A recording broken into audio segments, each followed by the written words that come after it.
I spent 5 years saving for the down payment on my first home, and the night before I was supposed to sign the papers, my mother emptied the account and wired every dollar of it to my brother so he could buy a condo to impress his pregnant fiancée. I found out at the closing table in downtown Denver when the agent slid a form across to me and told me, gently, that the funds had not arrived, that the account showed a balance of zero. I sat there in my good coat with a pen in my hand, 8 months pregnant, and felt the floor of my life drop out from under me.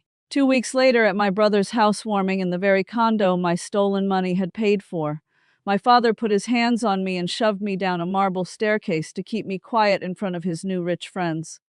They thought a woman with empty pockets and a bleeding head was a woman who could be stepped over. They had no idea that I happened to be a partner in the company that managed that entire building, and that my husband traced financial crimes for a living, and that from the gurney they wheeled me onto that night. I had already begun building the case that would put all three of them in prison and leave them with nothing. Before I tell you the whole story, every cold and ugly piece of it, I have one quick question for you. Where in the world are you watching this from right now?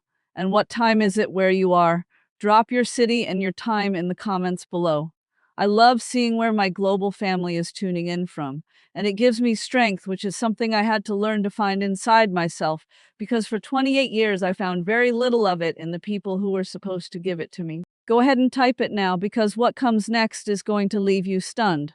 My name is Hannah. I am 28 years old, and I grew up in Denver, Colorado, a city of clean mountain air and a kind of bright, ambitious energy that I have always loved. For as long as I can remember, in my own family, I was treated like a ghost who was only allowed to become visible when there was a bill to be paid. I used to believe that if I worked harder, earned more, and gave more, my parents would finally look at me the way they looked at my older brother. I learned, slowly and then all at once, that some people do not want your love. They want your money, and they will smile in your face while they take the last dollar you have saved for your own future and hand it to the child they actually care about. My father is named Gordon. My mother is named Sharon. And then there is Mason, my older brother by 3 years. The boy our entire house orbited around like a small, lazy sun. From my earliest memories, the rule was unspoken but iron. Mason was the future. Mason was the one who mattered. I was the daughter, the helper, the one who would grow up, marry, and stop taking up room. My mother said it to me more than once, the way you would mention the time. A daughter's job, Sharon told me, is to make life easier for everyone else, not to go out chasing things for herself. So I made life easier for everyone else. I did the dishes while my mother sat with Mason and worried about his feelings. I packed my own lunches before I was 10 years old. I learned the trick of moving through my own home without being noticed, because being noticed usually meant being handed a chore or being compared unfavorably to a brother who had never once finished a thing he started. There is one memory I have turned over 1,000 times since the night on that staircase. I was 11 years old, and I had spent a whole month earning money around the neighborhood, raking leaves and walking dogs, to buy my mother a birthday gift, a small glass bird she had once pointed at in a shop window and said was beautiful. I wrapped it myself. I was so proud. On the morning of her birthday, I came downstairs to find that Mason had forgotten the day entirely, and rather than let him feel bad, my mother announced to the whole family that the most important thing was that everyone was together, and she spent the day fussing over Mason because he felt guilty. My gift sat unopened on the counter until that evening, when she finally tore the paper, glanced at the little bird, said that was sweet, and set it on a shelf where it gathered dust for years. I found the glass bird again 2 years ago while helping them pack for a move, and I held it and understood for the first time that I had spent my whole childhood buying gifts for people who had already decided before I was even born that I was not the one they would love. But I did not disappear, and I think that is what eventually made them see me as something to be used rather than something to be loved. Underneath the quiet, helpful daughter, there was a steady, burning drive that frightened them. While Mason spent his late teens and 20s drifting from one job to the next, crashing the used cars my parents kept buying him on credit, and moving back into his childhood bedroom every time a girlfriend threw him out, I was building something out of nothing with my own 2 hands. I had no safety net. I had no trust fund. What I had was a clear head, a fierce instinct for self-preservation, and an absolute refusal to be dragged down into the same comfortable mediocrity that my family seemed to find so cozy. When I turned 18, my parents told me plainly that they would not be paying $1 toward my future. College, my father said, was a waste of money for a girl, and whatever the family could spare needed to be saved for Mason, who was, in his words, going to do something big one day. Mason never did anything big, that did not matter. So I did what I always did. I took control of my own life. I skipped the expensive degree I could not afford, and I took an entry-level job as a leasing agent at a small property management company in Denver, showing apartments to strangers for long hours and a small commission. I was good at it. I was better than good. I learned the business from the floor up, every lease, every contract, every line of every agreement, and I outworked and outlasted everyone around me. Within a few years, I was managing entire buildings. Within a few more, I was running the operations side of the whole firm. And then after I brought in the contract that doubled the company's portfolio, the owners offered me something I had never let myself even dream about. They made me a partner. A real equity-owning partner in a property management company that handled dozens of residential and commercial buildings across the Denver metro area, including some of the newest and most expensive towers downtown. For the first time in my life, I was not just surviving. I had a real income, a real stake, and a real future. And the moment my parents understood that I had money, the same thing happened that always happened in my family. The fangs came out. It began the way it always begins, small and wrapped in tears. My mother would call me late at night, her voice trembling, telling me that the power was about to be shut off, that my father's truck needed a new engine, that they were behind on rent and too proud to tell anyone but me, their reliable daughter. Every single month, like a subscription I had never signed up for, the number landed somewhere around $1,500. If I hesitated even slightly, my father would get on the line and roar that I was an ungrateful, selfish girl who had forgotten the family that raised her. So I paid. Month after month, year after year, I wired money into the account of two people who openly favored my brother, while Mason sat in their living room, well into his 30s, playing video games and smoking on the porch, and driving a car my parents had financed by maxing out a credit card. I was funding a grown man's laziness while I rode the bus to work to save money. I was sending straight back to them. My breaking point should have come years before it did. Instead, I kept pushing, kept giving, kept hoping. And in the middle of all that giving, I started, very quietly, to build the one thing I wanted more than anything else in the world, a home of my own. I cannot fully explain what owning a home meant to me unless you understand where I came from. I grew up in rented houses with thin walls and landlords who never fixed anything, in a family where the deed to a property was something other people had. So I decided that I was going to have a place that belonged to me, with my name on the paper, that no landlord could take and no parent could deny me. And because I had spent my entire career around real estate, I knew exactly how to do it. I saved. For 5 long years, I saved with a discipline that bordered on obsession. I packed my lunches the same way I had as a child, except now it was by choice. I drove an old car I bought with cash. I turned down vacations and dinners out, and every spare dollar that did not go to my parents went into a savings account earmarked for one thing only, the down payment on my first home. Over those 5 years, I built that account up to $120,000. Every dollar of it was mine, earned and saved and protected. It was going to be the 20% down payment on a house I had already fallen in love with, a small brick bungalow in a leafy old neighborhood near Washington Park, with a front porch and a stained glass window over the door and a kitchen full of morning light. The price was right around $600,000, a stretch but a careful one, and with my down payment, my monthly cost would be something I could comfortably carry. I walked past that bungalow a dozen times before I made the offer. I pictured a crib in the back bedroom. I pictured myself, finally home. I need you to understand what those 5 years of saving actually cost me, because it makes what happened next so much worse. I said no to almost everything a young woman in a good career might have allowed herself. I never took a real vacation. I wore the same few coats for years and got them mended rather than replaced. I declined birthday dinners and weekend trips with friends, and slowly some of those friends drifted away, because a person who can never come out eventually stops being invited. I tracked every dollar in a worn notebook, and on the nights when the saving felt impossible, I would open my banking app and look at the number climbing slowly toward my goal. And I would tell myself that every sacrifice was a brick in the home that would finally be mine. When the number crossed $100,000, I sat alone in my apartment and cried, not from sadness, but from a kind of disbelief that the small, invisible girl who packed her own lunches had built something this real, with nothing but her own hands. The night I told Daniel I had finally saved enough that I was ready to make an offer on the bungalow, he took my face in his hands and told me he had never been prouder of anyone in his life. That was the home they took from me. Not just a house, 5 years of a woman saying no to herself so that one day she could say yes.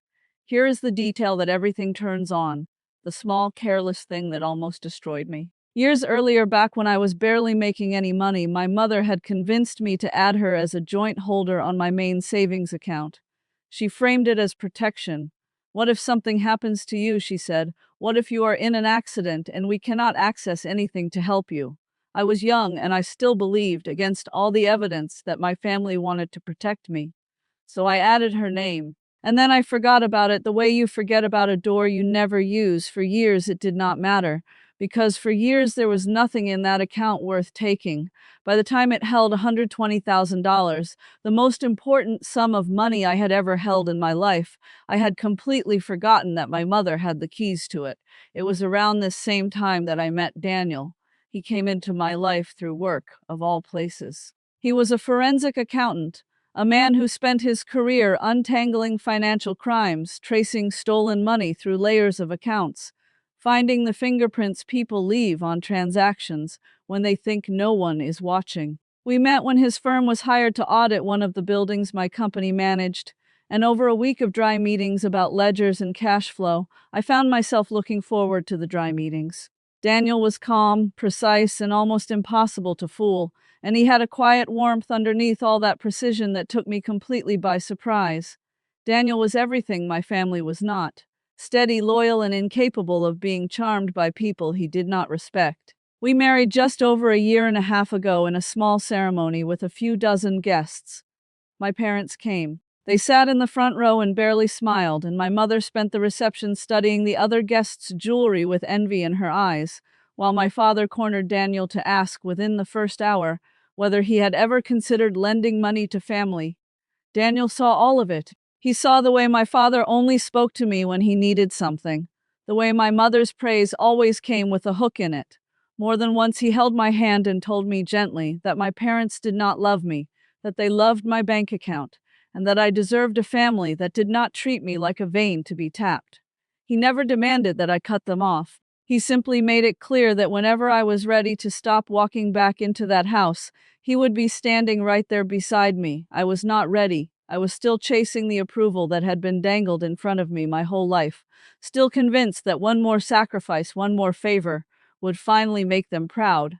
And so I kept the door open, and through that open door, the trap walked in. The trap was set about 4 months ago when Mason announced that he was getting married.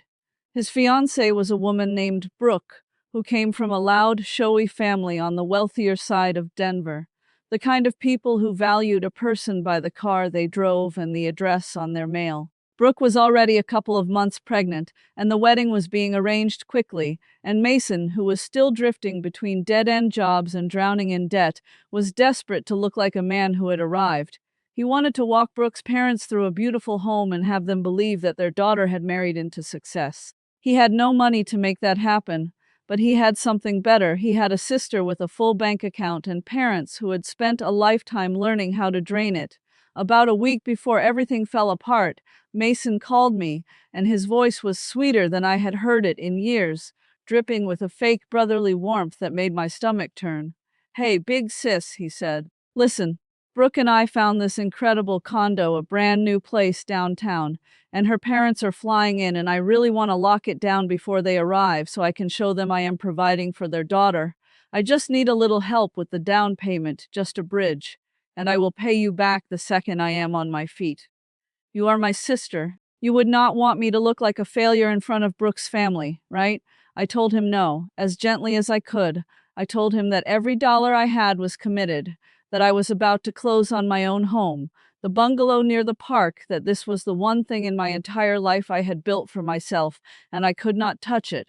I told him I loved him and that I hoped he understood. He went quiet, and then he said in a flat voice I should have paid more attention to, that he understood completely. He did not understand completely. He hung up and he called our mother, and the two of them, with my father's blessing, decided that since I would not give them the money, they would simply take it. I would learn the exact sequence of it later from bank records and from sworn statements. But here is what happened. The condo Mason wanted was a unit in a brand new luxury tower downtown, and the universe has a dark sense of humor, because that tower was one of the buildings managed by my own company. I did not know it at the time. Mason did not know it either. He just knew it was the kind of glittering address that would impress Brooke's snobbish parents. The down payment the developer required to hold the unit was almost exactly $120,000. The same amount, give or take, that sat in my savings account waiting for my closing. My mother still had access to that account. She had never been removed as a joint holder, and over the years she had kept the online login I had set up for her long ago.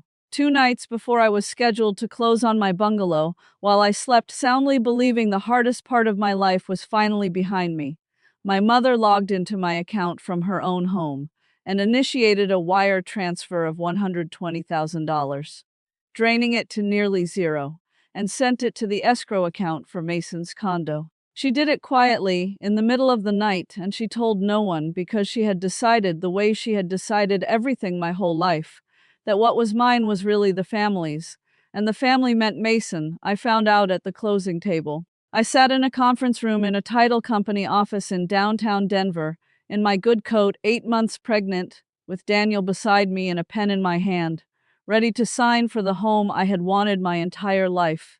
The closing agent stepped out to confirm the wire, and when she came back, her face had changed. She sat down across from me and told me, as kindly as she could, that the funds had not arrived, that the account I had listed showed a balance of almost nothing, that the wire we were all waiting on did not exist. I laughed at first, because it was so absurd.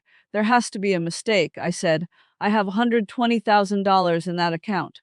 I have had it for years. She turned her screen toward me. The balance was a little under $300. The money was gone. I will never forget the feeling of that moment, the cold flood of it, the way the room seemed to tilt. Daniel, calm as ever, asked the agent to pull the recent transaction history, and when it appeared on the screen, there it was. A single wire transfer 2 nights earlier, in the middle of the night, for $120,000 to an escrow account I did not recognize. Daniel looked at the originating details for a long moment, and then he looked at me, and he said very quietly, "Hannah, this transfer was authorized from a device and a network outside your home. Someone with access to your account did this. Who else can get into this account?" And I knew, before he even finished the question, I knew. My mother. I lost the bungalow that day. The sellers could not wait. My financing collapsed without the down payment, and the little brick house with the morning light and the stained glass window went to another buyer within the week. 5 years of saving, the one thing I had built purely for myself, gone in a single overnight transfer while I slept. I sat in my car in the title company parking lot and cried in a way I had not cried since I was a child, while Daniel held my hand and said almost nothing because there was nothing to say yet. But Daniel did something in those first hours that I did not fully appreciate until much later. While I wept, he was already working. Calmly, quietly, the way a man who traces money for a living works. He had the bank pull the full record of the transfer, before anyone could think to hide it. He saved the transaction details, the originating device information, the network address, the exact timestamp in the middle of the night. He photographed the closing documents that showed the account at almost zero. He preserved everything methodically, the way you preserve evidence at a scene before it can be disturbed, and he did it without saying a word to me, because he knew that what I needed in that parking lot was a husband holding my hand, not an accountant explaining a case. He told me later that he made one quiet decision in that lot. He decided that whoever had done this had just made the worst mistake of their lives because they had stolen money in front of the one man in Denver who could follow it to the end of the earth and prove every step of the way. The little brick house near the park was already gone, but the trail of the people who took it from me was just beginning to come into focus. When I finally pulled myself together enough to call my mother, she did not even pretend to be sorry. She answered cheerfully, as if I were calling to chat. When I asked her, my voice shaking, whether she had taken the money out of my account, she sighed the way she always sighed when I was being difficult. And she told me yes, of course she had, that Mason needed it more than I did, that I was a successful career woman who could always save up again, and that family helps family. I told her that it was theft, that it was my entire down payment, that she had cost me my home. She told me to stop being so dramatic and selfish, that I had always been jealous of my brother, and that a real sister would be happy to help him start his marriage off, right? Then she told me brightly that they were throwing a housewarming party for Mason and Brooke at the new condo in 2 weeks, and that I had better come and behave myself because Brooke's parents would be there, and the family needed to make a good impression. I should have walked away right then. I should have gone straight to the police and to a lawyer and never spoken to any of them again. But I was 8 months pregnant, exhausted, heartbroken, and still, even then, holding on to the smallest, most foolish thread of hope that if I showed up and stayed calm, my family might somehow be shamed into making it right. So I went to that party. I walked into the very condo my stolen money had paid for, in a building my own company managed, and I had no idea that I was walking into the worst and most clarifying night of my entire life. In the 2 weeks between losing my home and that housewarming, almost everyone in my life told me not to go. Daniel told me, as gently as he could, that there was nothing for me in that room but more cruelty, that the money would be recovered through the proper channels whether I attended a party or not, and that I owed my parents no performance of forgiveness. Paige told me the same thing over the phone, her voice tight with worry, reminding me that I was 8 months pregnant and did not need the stress. Even a part of me, the new, cold, clear part that had started to wake up at the closing table, knew they were right. But there was an older part of me, the part that had been trained since birth to keep the peace and to chase a love that was never coming, and that part won one last time. I told myself that if I went, if I stayed calm, if I let them see how much they had hurt me, they might finally feel some shame and try to make it right. I understand now that shame requires a conscience, and that I was looking for one in people who had never had it, but I did not understand it yet. So against the advice of every person who actually loved me, I put on the nicest dress that still fit over my belly, and I drove downtown, and I rode the elevator up into the tower, carrying my daughter inside me and a foolish, dying hope inside my chest. The housewarming was held on a weekend evening in the brand new condo high up in that downtown tower, and it was lavish in a way that made me sick because I was looking at my own $120,000 spread out as furniture and catering and champagne. About 30 people were there. Brooke's parents had flown in and stood near the floor-to-ceiling windows like visiting royalty. Mason wore a new suit. Brooke, glowing and pregnant herself, showed off the kitchen like a woman who had earned it. My mother floated through the room accepting compliments on her son's beautiful new home. Daniel could not arrive with me at first because he had been pulled into an urgent case across town, but he promised to join me the moment it wrapped. So I walked into that glittering condo alone, 8 months pregnant, swollen and tired, and I tried, against everything in me, to keep my composure. For a while I managed it. I smiled. I accepted a glass of water. I made small talk with a relative I barely knew. But the longer I stood in that condo, the more the wrongness of it pressed on me, until the room felt hot and tight, and I could feel my heart pounding against the weight of my pregnancy. I found Mason near the windows, surrounded by Brooke and her parents and a knot of their wealthy friends, and I walked over, keeping my voice low and my face calm, and I asked him quietly if we could speak in private for a moment. Mason did not lower his voice. He did the opposite. He looked at me, then at Brooke's parents, and a smug, performing expression crossed his face, and he said loudly enough for the whole group to hear, "What is there to talk about, sis? I told everyone you helped us out a little with the place. That is what family does." I forced myself to stay calm, and I said quietly, "Mason, that was not help. That was my entire down payment. Mom took it out of my account without asking me. I lost my house, The room around us went a little quieter. Brooke's mother glanced over with a thin, curious smile. My mother appeared at my elbow within seconds, materializing the way she always did the moment a story threatened to slip out of her control. She took my arm hard enough to hurt and steered me away from the group toward a quieter corner near the staircase that led down to the lower level of the unit. My father followed, his face already darkening.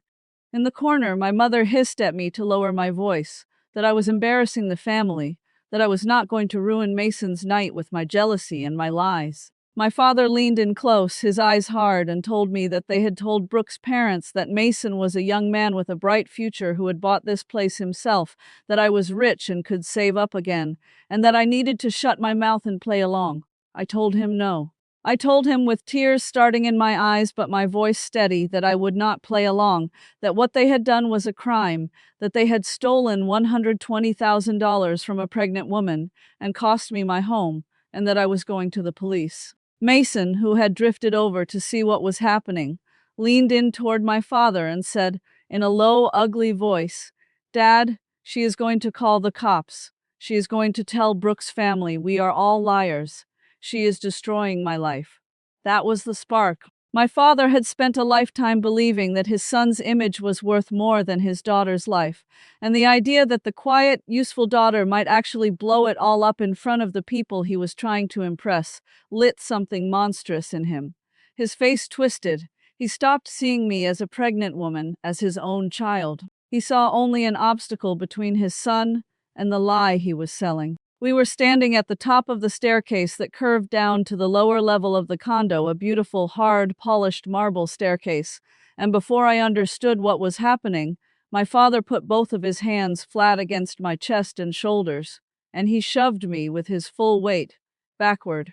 I want you to understand that he could see I was pregnant. There was no missing it. I was 8 months along, my belly straining the seams of my dress. He pushed me anyway. My heels slid on the polished marble, and there was nothing behind me but the long curve of that staircase. I went down backward. I did not even have time to get a hand on the railing. My hip and my shoulder struck the hard marble edges of the steps.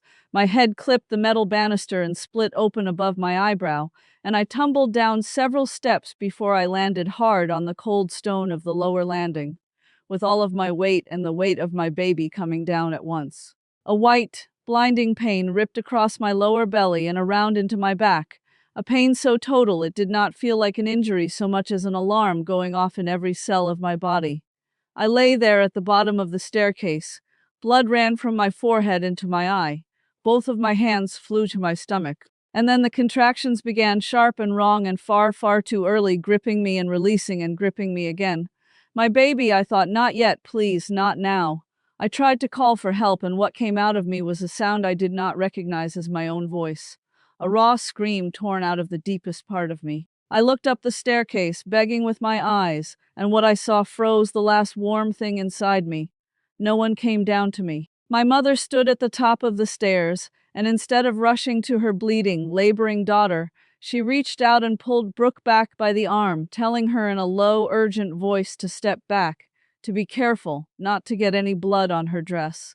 My father stood beside her, breathing hard, and then he turned to the horrified guests and said, smooth and loud, that I had lost my footing, that I was always so clumsy, especially in my condition, that everyone had seen it, and that I was just being dramatic, the way I always was. And Mason, my own brother, the brother whose entire glittering new life was built on the money he had taken from me, slid his hands into his pockets and looked down at me on the marble with an expression of pure, cold inconvenience, as though I were a glass someone had dropped at his party. They were going to leave me there. At the bottom of a marble staircase in a condo paid for with my stolen savings, in a building my own company managed, bleeding and in early labor, surrounded by people who shared my blood and would not come down the stairs. The physical pain was enormous, but the thing that cracked open inside me went deeper than pain. It was the final, total understanding that there had never been anything for me to earn. There was no sacrifice, no sum of money, not even 5 years of a daughter's savings, that would ever make these people love me, because they did not love. They consumed, and then they blamed the thing they had consumed for not being enough. And then somewhere in the haze my tears dried up. The grief I had carried for 28 years burned away, and underneath it was something cold and clear and absolutely steady. I lay at the bottom of that staircase with both hands around my unborn daughter, and I made her a silent promise. "We are going to live through this night," I told her without a sound. "And the people who did this are never going to know a single free and easy day again for the rest of their lives." There was one person at that party who was not a monster.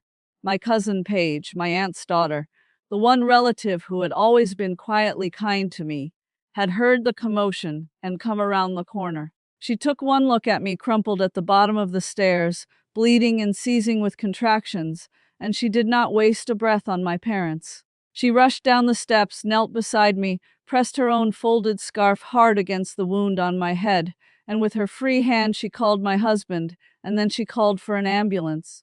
I heard her voice break as she told Daniel to get to the building right now, that they had hurt me, that I was bleeding and the baby was coming. Then she stayed on her knees on that cold marble with me, holding my head, telling me to breathe, while my own mother stood at the top of the stairs worrying about a dress. The next several minutes dissolved into sirens and flashing light, but I remember the moment Daniel arrived because the whole night seemed to break apart around it. He had been only minutes away when Paige called, and he drove like a man who had nothing left to lose. He came through the door of that condo at a run, and when his eyes found me at the bottom of the staircase, bleeding, surrounded by people who had not bothered to come down, a sound came out of him that I had never heard from any human being, a low, broken roar of devastation and fury. He took the steps 3 at a time and dropped to his knees beside me, pressed his own jacket against my head over Paige's scarf, and kept saying my name, telling me to stay with him, to look at him, that help was coming, that he had me. Behind him came 2 officers from the Denver police, called by the same dispatcher Paige had reached, and right behind them the paramedics with a gurney. They swarmed me, cut away part of my dress, strapped a monitor across my belly, and went still for one unbearable second, listening for my daughter's heartbeat. Then one of them nodded to another, and I let myself breathe because a nod meant a heartbeat, and a heartbeat meant my girl was still fighting. My father, who moments earlier had shoved a pregnant woman down a marble staircase, transformed instantly into a frightened, helpful parent. He came partway down the stairs toward the officers with his hands open and his voice shaking in a way that almost impressed me. "It was a terrible accident," he told them. "My daughter is pregnant and clumsy. She slipped on the stairs. We were all just about to call for help ourselves."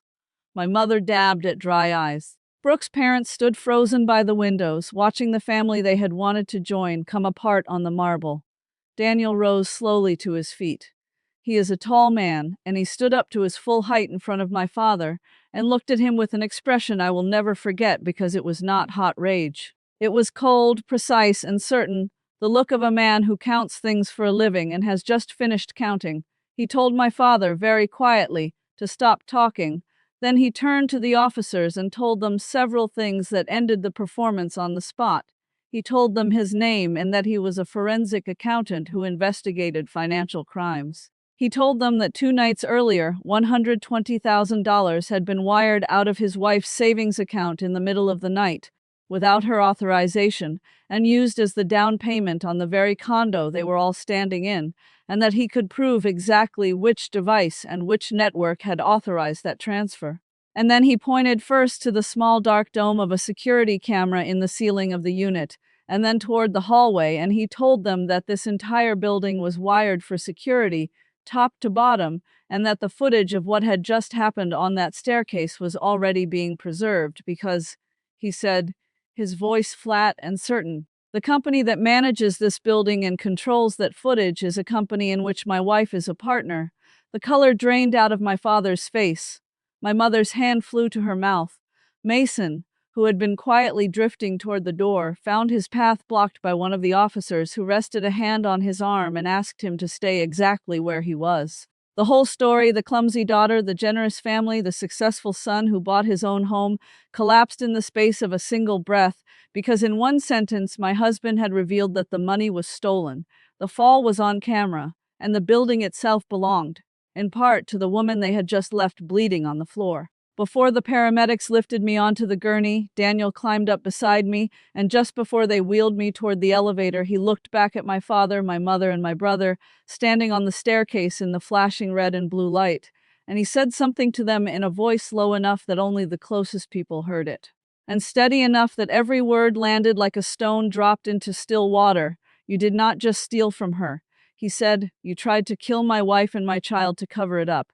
Hear me clearly, I trace stolen money for a living, and I am going to follow every dollar you took and every law you broke, and I am going to make sure the three of you lose everything you have and then lose your freedom. Your lives, as you know them, ended on this staircase. Then they wheeled me out, and the elevator doors closed, and we descended out of that tower into the Denver night. As the ambulance pulled away from the tower, I looked through the back windows and watched two officers walk toward my father with handcuffs already in their hands. I watched Brooke's parents hurry out of the building and into a waiting car, leaving without a single word, the engagement and the marriage and the whole bright future dying right there on the pavement, the way Mason had always been terrified it would. I did not feel triumph yet, I was in too much pain for that. But I felt something hard and final settle into place in my chest, and I let it stay. The hospital was a battle. My blood pressure was dropping, and the monitor showed my daughter's heart rate falling and recovering in a pattern that made the doctors stop explaining things and start moving fast. Within 20 minutes of arriving, I was being prepared for an emergency cesarean section under general anesthesia. The last thing I remember is Daniel's hand wrapped around mine and a mask lowering over my face, and a single fierce thought that I would wake up and my daughter would be alive, because I had not survived everything I had survived to lose her at the bottom of a staircase. I woke hours later in a recovery room, my throat raw, my whole body aching, and the first thing I saw was Daniel, asleep upright in a chair with dark circles under his eyes and his hands still around mine. When he felt me stir, he came awake at once, and before I could even form a question, he was smiling through tears and telling me she was alive. Our daughter had been born early, just under 5 pounds, small enough to hold in two cupped hands, and she was in the neonatal unit with monitors and a small tube to help her breathe. But she was breathing, her heart was strong, she was, the nurse told me, a fighter, and Daniel laughed and wept at the same time and said, "Of course she is. Look at her mother." I held my daughter for the first time the next day, all 4 pounds and some ounces of her, warm and impossibly small against my chest, her tiny hand closing around one of my fingers. And in that moment, holding the child they had nearly killed, the soft, hopeful girl I had been my entire life finished dying, and the woman who took her place was calm and clear and entirely without mercy. I did not cry for my family. I did not feel the old pull to smooth it over, to keep the peace, to forgive. I felt only one thing. They had stolen my home and nearly taken my child, and now they were going to learn, in precise and itemized detail, exactly who they had spent 28 years underestimating. While I was still healing from major surgery, Daniel and I met with the district attorney's office right there in my hospital room. The lawyers my parents had scraped together were already calling Daniel's firm, frantic, begging for a meeting to discuss a settlement, asking whether I would sign a statement calling the whole thing a private family misunderstanding, a fall, an overreaction by an emotional pregnant woman. In exchange for them quietly returning whatever money was left, I read their messages from my bed with my daughter sleeping in a clear bassinet beside me, and I looked the district attorney in the eye and told her to give them nothing. Press every charge the law allowed to the maximum, no deals. And then I let the case run, and it ran like a machine I had been building in my head from the floor of that staircase. The financial crime came first, because it was the easiest to prove and the most damning. Daniel had already traced the wire transfer the night it happened. The records showed, with no room for argument, that $120,000 had been moved out of my account in the middle of the night, authorized from my mother's home, from her device on her network, using login credentials she had kept long after any reason for keeping them had passed. That is not a family loan. In Colorado, taking that much money from someone's account without authorization is felony theft. And because she had used my stored login to do it, it carried the additional weight of unauthorized access and identity-related fraud. My mother, the woman who had spent my whole life telling me that a daughter exists to serve her family, was charged as the person who had orchestrated and executed the theft. Then came the assault. The footage from the building's security cameras, the same building my own company managed, showed my father putting both hands on a visibly pregnant woman and shoving her backward down a marble staircase. In Colorado, that is not a clumsy accident. It is assault elevated to a serious felony by the fact that the victim was obviously pregnant, that the fall caused a premature emergency birth, and that the injury required stitches and surgery. The prosecutor charged my father with felony assault carrying the possibility of many years in state prison.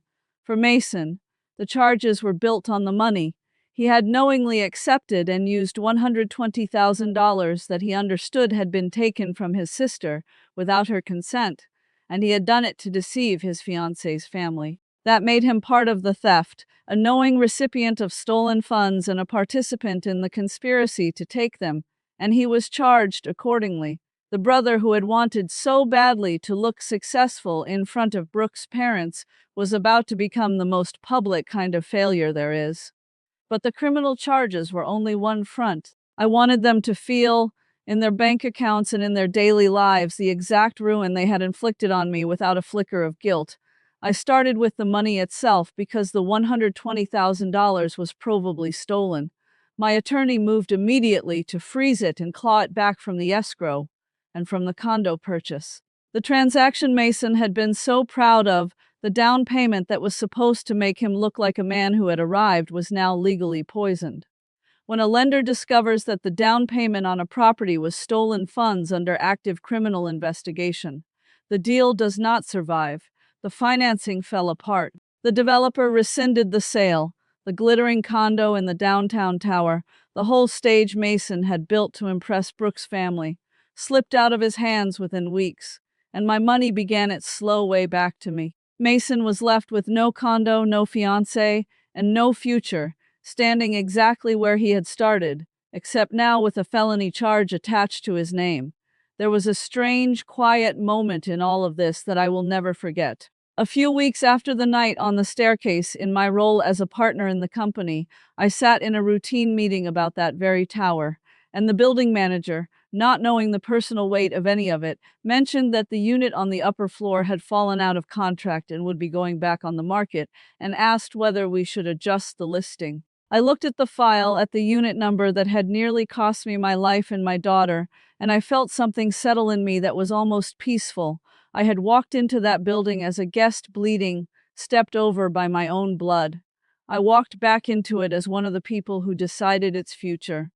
I did not say any of that out loud. I simply approved the new listing and moved on to the next item, and I understood in that calm conference room that the world had quietly tilted back onto its proper axis.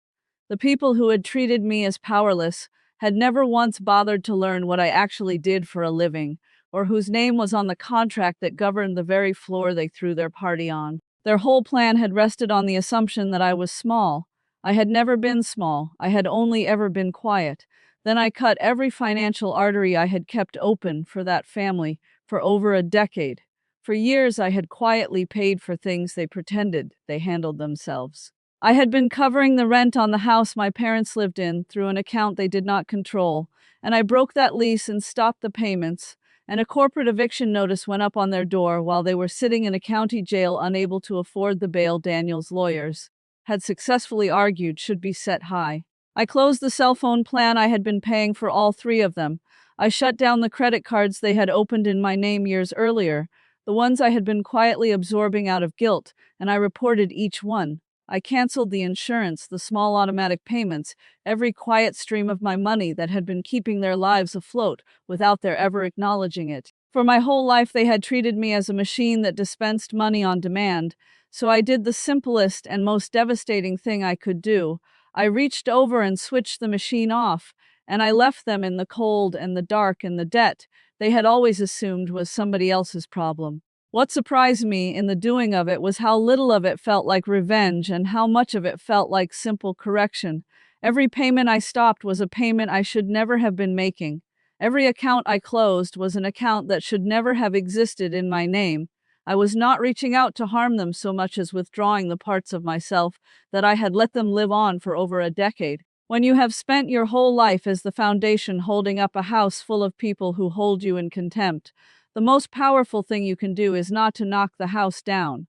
It is to simply step out from underneath it and let it discover, all on its own, that it was never able to stand without you. By the time the court dates arrived, my father, my mother, and my brother had no money, no home, no phones, and no private lawyers.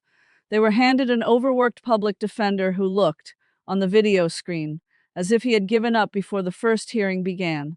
The smug family that had stepped over my bleeding body to protect a lie was gone. What remained were three frightened people in county jumpsuits who had finally run out of someone to drain. The defense lawyers kept calling right up to the end. In one of their last attempts, they offered, on my parents' behalf, to return whatever money remained and to publicly apologize in exchange for me asking the court for leniency. They framed it as healing, as keeping the family together, as the kind of forgiveness a good daughter shows. I told my attorney to send back a single line. I told him to write that the only family worth protecting in this matter was a woman and her newborn daughter, and that the woman had no further interest in protecting the people who had tried to kill them. I never heard from them again until the day they appeared on my screen in matching orange. Mason tried to reach me once before the trial, through a letter passed along by his public defender. The letter did not contain an apology, it contained an explanation. He wrote that he had been under so much pressure, that Brooks' family had expected so much, that our parents had pushed the whole plan, and he had simply gone along with it, that he had never meant for me to get hurt, and that surely, after everything, his own sister would not really send him to prison. He signed it, "Your brother Mason," as if the word brother still carried weight after he had stood at the top of a staircase and watched me bleed at the bottom of it. I read it twice, and then I handed it to the prosecutor, because the line about our parents pushing the plan was, by accident, an admission that there had been a plan at all, and it helped bury all three of them. About 6 months after the night in that tower, the day of judgment finally came. I refused to breathe the same air as them, and I would not bring my newborn daughter anywhere near them. So the judge allowed me to give my statement over a secure video link. I sat in the living room of the home Daniel and I had bought together since, a real home with my name and his on the deed and a crib in the back bedroom, with my healthy daughter sleeping against my chest and my husband beside me holding my hand. And I watched the courtroom on my screen. When the camera turned to the defense table, my heart did not so much as flutter. The three people sitting there were almost unrecognizable, gaunt, pale, in matching orange jumpsuits, their wrists and ankles chained. My father, who had shoved me down a marble staircase, would not lift his eyes. My mother stared down at her own hands, the same hands that had typed my login in the middle of the night and sent my future to my brother. Mason sat slumped and hollow, finally understanding that this time there was no sister to bail him out, because the sister had been the one he robbed. When it was my turn to speak, I looked directly into the camera, with a calm, even voice that did not shake once. I laid out 28 years. The favoritism, the money taken every month under threat. The 5 years I had spent saving for a home of my own, packing my lunches and riding the bus and turning down every small comfort. And then the theft itself, $120,000 wired out of my account in the middle of the night, and the closing table where I learned my future was gone, and the housewarming in the condo my money had paid for. The staircase, the marble, the blood, the early labor, and my mother choosing a dress over her bleeding daughter. I did not raise my voice once. I did not need to. The prosecution then played the footage from the building's cameras, the clear recording of my father shoving a pregnant woman backward down a staircase and then turning to the guests to call her clumsy, followed by the financial records showing the wire transfer in cold, undeniable numbers. The courtroom went completely silent. On my screen, I watched my mother bury her face in her chained hands and begin to sob, and I watched Mason stare at the floor as the last of his denial died. The judge showed no mercy, and I had asked for none. My father was sentenced to many years in state prison for the assault on a pregnant woman that caused the premature birth of my child. Mason was sentenced to a term of years for his knowing role in the theft and the conspiracy. My mother, who had planned and executed the draining of my account, was sentenced for felony theft and unauthorized access, given a term of her own and a permanent felony record that would follow her for the rest of her life, leaving her, at her age, without money, without a home, and unable to secure a loan or a respectable job ever again. I did not wait to watch them led away in chains. I simply reached over and tapped my laptop closed, and the screen went dark, and I cut all three of them out of my life in a single quiet motion. The silence that filled my home after that laptop closed was the most beautiful thing I have ever heard. No phone ringing with a manufactured emergency. No demand for $1,500. No voice telling me that my achievements did not matter, that a daughter's place was to serve, that my money was really the family's money, just my daughter's soft breathing against my chest, and the afternoon light coming through the windows of a home that no one would ever take from me again. In the months that followed, I did something I had never let myself do in 28 years. I rested. I let Daniel take care of me. The $120,000 came back to me in full, recovered through the criminal case and the unwinding of the poisoned condo deal.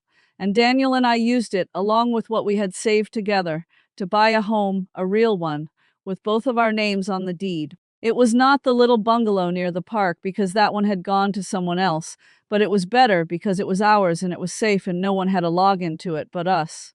The first night I slept in that house, knowing no one could reach into my account in the dark and send my life to my brother, I slept for 10 hours straight for the first time since I was a teenager. Paige became my daughter's godmother. She had risked the fury of the entire family by kneeling beside me on that cold marble, and she had testified calmly and clearly about what she saw, even though it meant being cut off by the relatives who had taken my parents' side.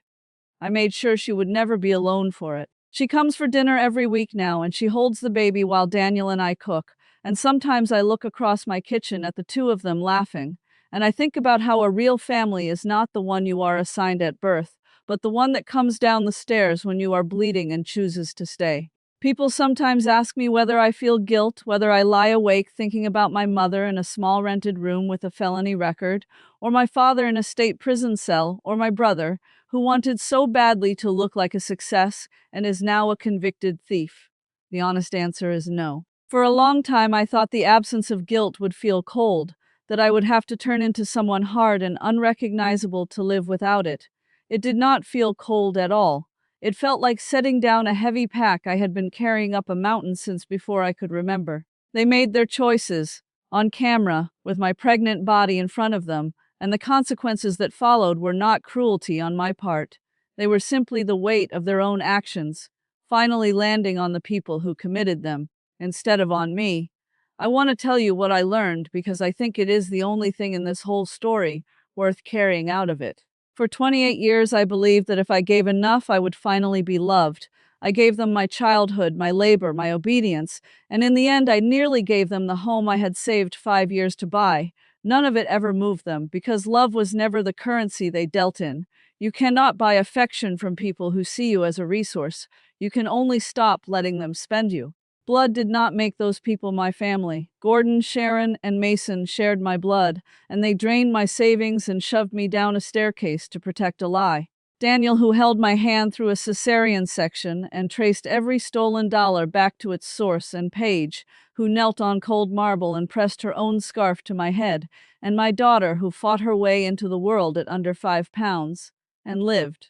They are my family. Family is built out of respect, loyalty, and love, and not one drop of it runs automatically through blood.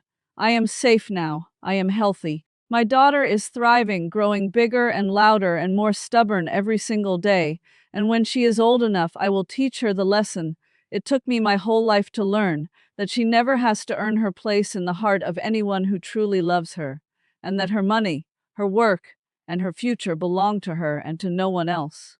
Karma did not simply find my family. I traced it, I built it with my own hands the way I once built everything else in my life, and I delivered it to their door, the same way they once handed me a list of debts I never owed. But before you go, I want to ask you something, because I still think about it. Do you believe I did the right thing, sending my own parents and my brother to prison and cutting them out of my life completely over money and a fall down a staircase? Or should a person forgive the people who share her blood, no matter what they take from her? If you had been lying at the bottom of those stairs, bleeding in early labor, while the people you grew up with worried about a dress, what would you have done? Tell me honestly in the comments below. I read every single one. And if my story meant something to you, if it reminded you that walking away from people who only know how to take is not cruelty but survival, then please subscribe and tap the bell and come back tomorrow, because I have many more stories to share, and I would love for you to be part of this family, the real kind, the kind we choose.